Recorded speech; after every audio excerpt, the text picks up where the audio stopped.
여러분 안녕하세요. 세계경제는 지금 커런트 이슈즈 오브 글로벌 이코노미 편집자 정견만입니다.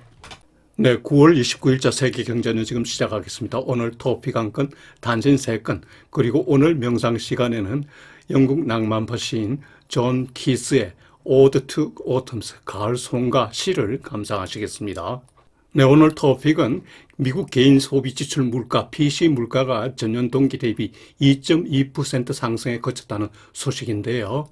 이는 2021년 2월 1일 최저이며 연준 물가 목표 2%에 근접하고 있습니다. 네, 오늘 단신은 3건입니다. 첫 번째 단신은 중국인민은행 판공성 총재가 시중 유동성 공급 계획을 발표했다는 소식입니다. 은행 지급 준비율을 20bp 인하하고 그리고 인민은행의 환매채 금리를 리포레이트를 0.2%포인트 인하하기로 했습니다. 그리고 주거래 여신 금리 론 프라임 레이트도 0.2 내지 0.25%포인트 인하할 계획이라고 밝혔습니다. 구체적 시행 일자는 밝히지 않고 조만간 시행하겠다고 했습니다. 두 번째 단신은 남미 아르헨티나의 빈곤율이 53%로 급등하였다는 소식인데요.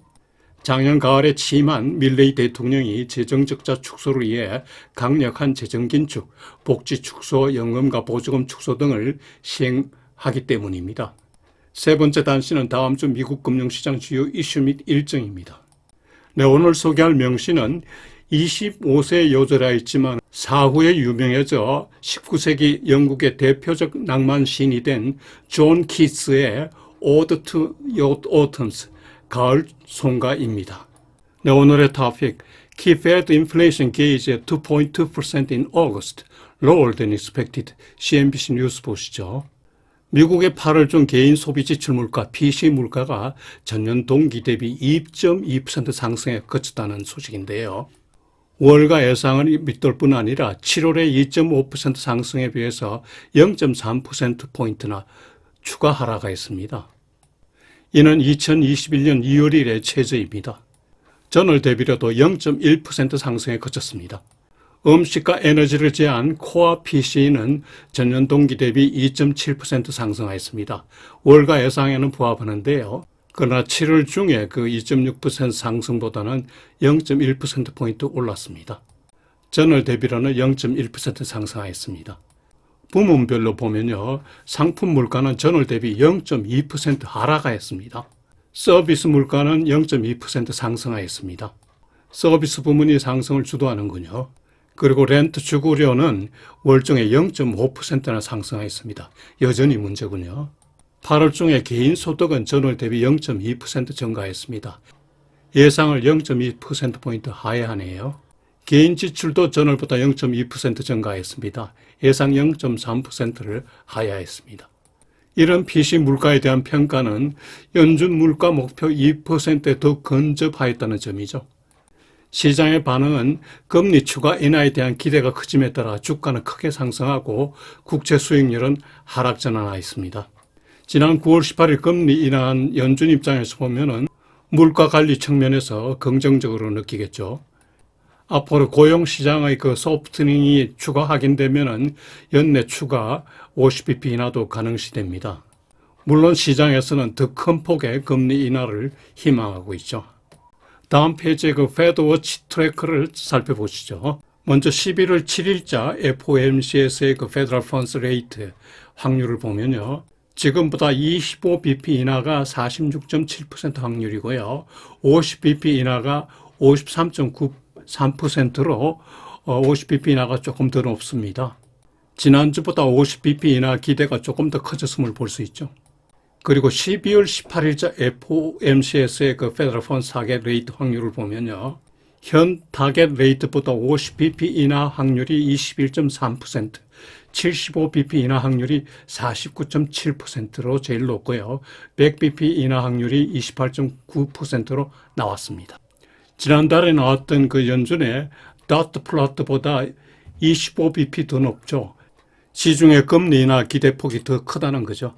네, 오늘 첫 번째 단신은 중국인민은행의 판공성 총재가 기자회견을 통해서 시중 유동성 공급 계획을 직접 발표했습니다. 우선 지급 준비율을 50bp 인하한다는 건데요. 이 경우에 시중에 1조 위엔 공급 효과가 나온다고 하네요. 두 번째는 중국 인민은행의 7일물 환매 금리 레포 레이트를 0.2%포인트 인하한다는 겁니다. 시장은 0.1%포인트 인하를 예상하였는데 이를 상회하죠. 세 번째로는 론 프라임 레이트 주굴의 대출 금리도 0.2 내지 0.25%포인트 인하한다는 겁니다. 그리고 추가로 연내 0.25 내지 0.5%포인트 인하를 고려하고 있다고 하네요. 현재 1년물 LPR 금리는 3.35%입니다. 시행 시기는 구체적으로 밝히지 않고 이는 리얼텀 조만간 하겠다고 하였습니다. 그리고 구체적 공식 발표는 인민은행 웹사이트를 통해서 할 예정이라고 하였습니다. 종전에 쭉 해오던 방식이죠. 과거의 그 지준율 인하 폭이나 금리 인하 폭에 비해서 상당히 높은 편입니다. 이번 조치의 배경은 우선 경기 회복이죠. 정부 목표 성장률 5%를 달성하기 위해서 이런 조치가 필요하다는 생각이죠. 그리고 계속 어려운 상황에 있는 부동산 시장을 부축한다는 측면이 있고요. 아울러 기업 및 가계의 그 금리 부담을 완화시킨다는 거죠. 이번 조치의 특징과 평가를 보면요. 우선 중앙은행 총재가 직접 발표하였다는 점입니다. 과거에 없었던 일이죠. 그리고 지난주 연준의 금리 인하 이후에 조치가 없었다가 PBOC가 뒤늦게 좀 큰 폭의 부양책을 서둘러 발표하였다는 점입니다. 금융시장은 대환영하였죠. 세계 2위 경제 대국의 그 경기 부양 조치에 따라서 세계 주가도 급등세를 보였습니다. 그러나 한편 정부의 재정적 경기 부양책은 소규모일 것으로 예상되고 있습니다. 재정 적자 부담이 크기 때문이죠. 오른쪽에는 판공성 인민은행 총재고요. 오른쪽 하단 그래프는 중국 정부의 그 경제 성장률 목표와 실제 경제 성장률과의 비교를 해놓은 표인데요. 흰색 점들이 정부 목표치이고요. 파란색이 실적입니다. 과거에는 정부 목표보다 실적이 더 좋았다가 최근에 정부 목표를 밑도는 경우가 많아졌죠. 올해도 정부 목표보다 실적이 소폭 하회할 것으로 예상되고 있습니다. 네, 여기 나오는 뉴스는요. 지난 목요일 중국 인민은행이 은행 지급 준비율과 그리고 당규 환매 금리를 실제로 인하 시행한다는 발표 내용입니다.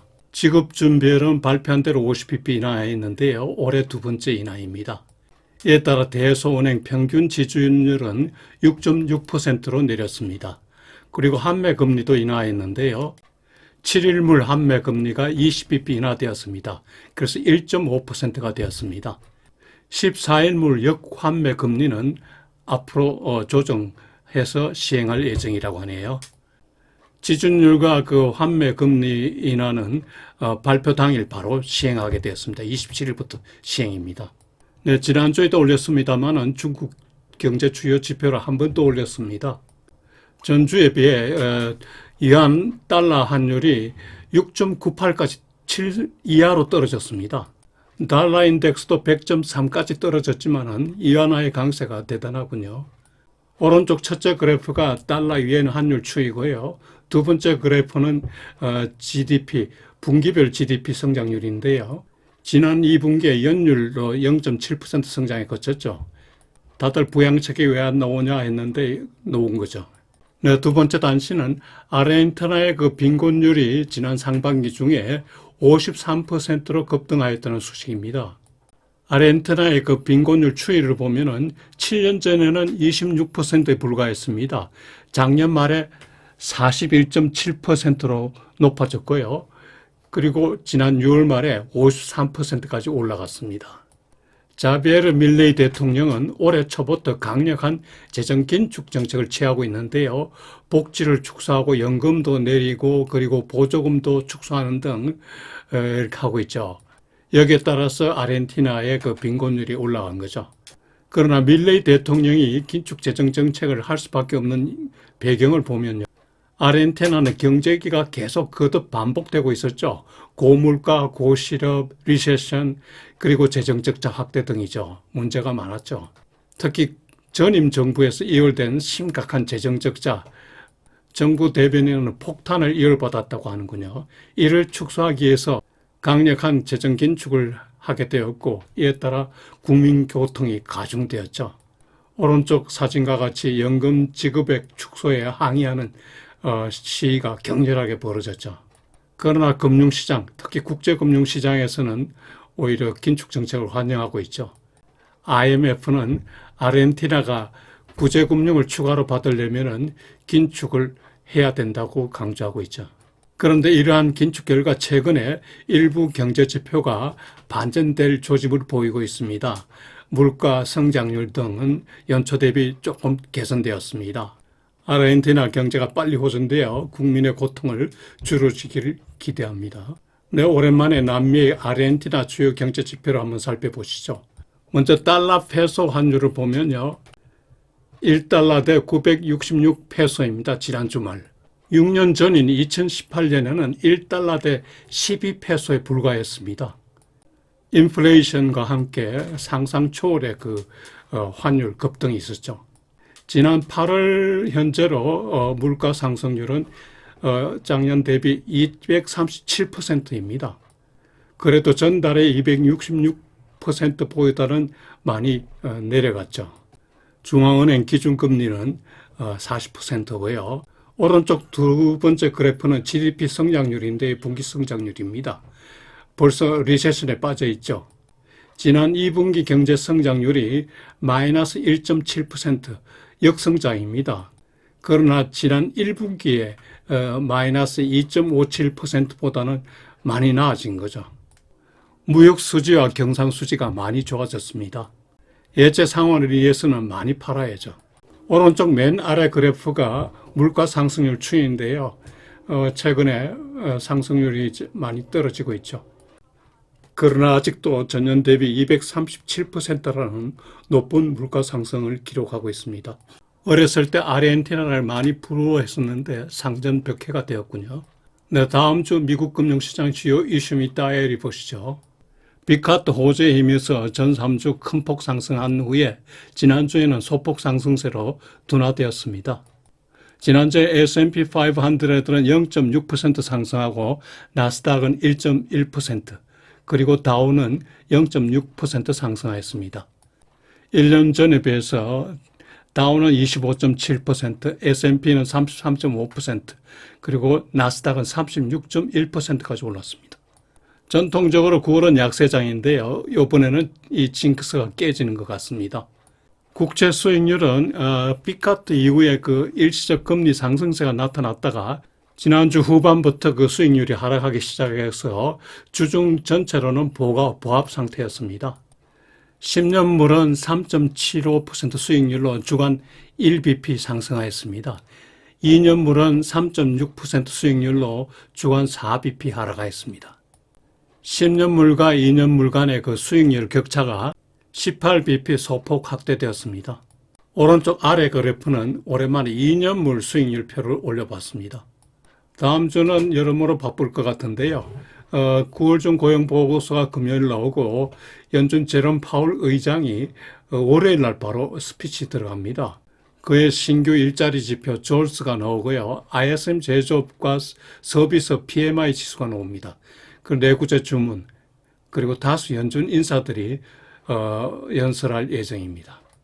먼저 9월 중 고용은 14만 5천 명 증가할 것으로 예상됩니다. 실업률은 전월과 같은 4.2%를 예상하고요.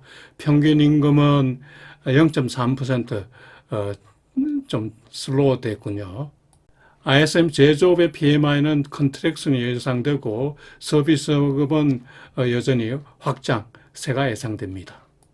제롬 파월 연준 의장은 내슈빌에서 개최되는 National Association for Business Economics에 참가하는데요. 이 자리에서 금리 인하 이후에 향후 정책 방향이 나올지 관심입니다. 네, 요일별 일정은 표를 참고하시기 바랍니다.